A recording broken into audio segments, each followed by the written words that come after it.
Today we strike a righteous blow to the drug dealers, narcotic traffickers, and criminal cartels that we've all been hearing so much about for so many years, and very little has been done.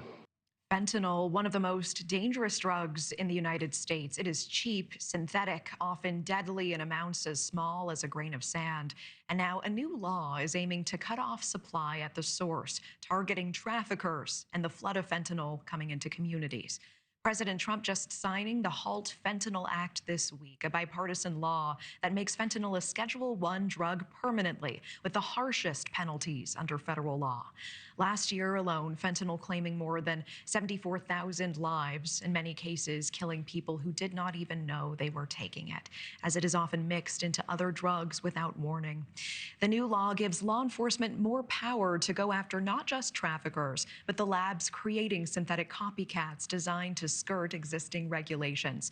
The president calling this a historic step towards justice and renewing calls to crack down on drug cartels and press foreign governments to also act. On day one of the Trump administration, we declared an all-out war on the dealers, smugglers, traffickers, and cartels. We are delivering another defeat for the savage drug smugglers and criminals and the cartels who have a tremendous amount to say about Mexico. And for thousands of families, this crisis is not abstract. It is deeply personal. Children lost, futures taken, unspeakable grief. And Rebecca Kiessling lost both of her sons to fentanyl poisoning. She was there at the White House this week alongside the president for the signing of this bill. Caleb and Kyler, 20 and 18 years old, when they took prescription pills laced with the deadly drug. She has dedicated herself to advocacy now, pushing lawmakers to act in honor of her sons. And Rebecca Kiessling joins us live now. Rebecca, welcome back. I so vividly remember the last time we spoke. It is still on my heart. I really appreciate you being here tonight. You shared your story with such courage. And for those of us who do not know, tell us about what happened with your sons.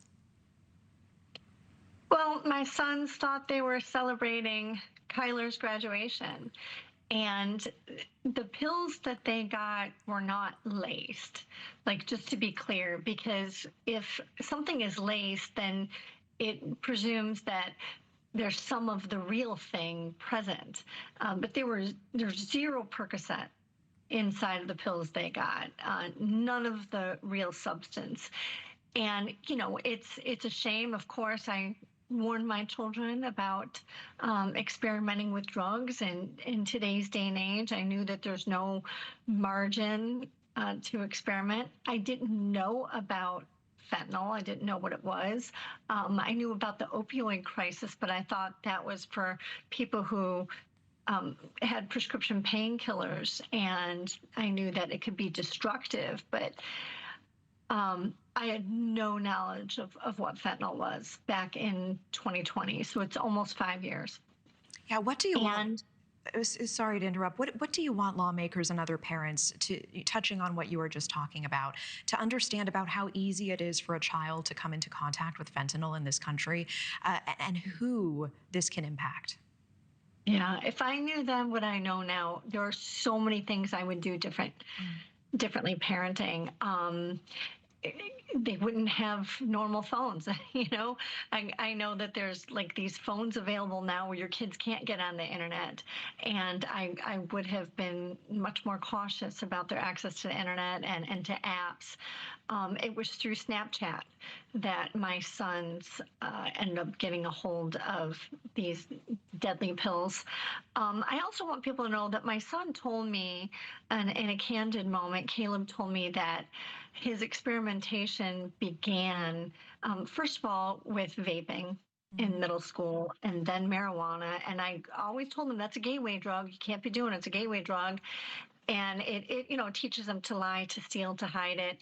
And then in 9th grade, children began bringing in pills from their parents' unlocked medicine cabinets. And so I would urge parents, keep your medication locked. If you're not using it anymore, there are places in your community where it can be disposed of. But you know, these kids start experimenting and they think they know what a real pill looks like. And then when they they start getting it from the streets, and they assume it just came again from somebody's medicine cabinet. Right. This law in particular, the Halt Fentanyl Act, it categorizes all fentanyl analogs as Schedule 1. And that's really important because the drug dealers, the chemists involved, keep creating new analogs. And there's analogs that are 100 times stronger than fentanyl. And like most of these children, they had multiple analogs in their toxicity report from their autopsies. And it's very hard to get a conviction if you can't prove that a Schedule 1 drug killed them. And so it's this game of cat and mouse that the drug dealers are playing. And this new law, Halt Fentanyl, puts an end to that. Yeah. What did it feel like to stand there this week as the president signed this? I have been, sounding the alarm ever since my sons died.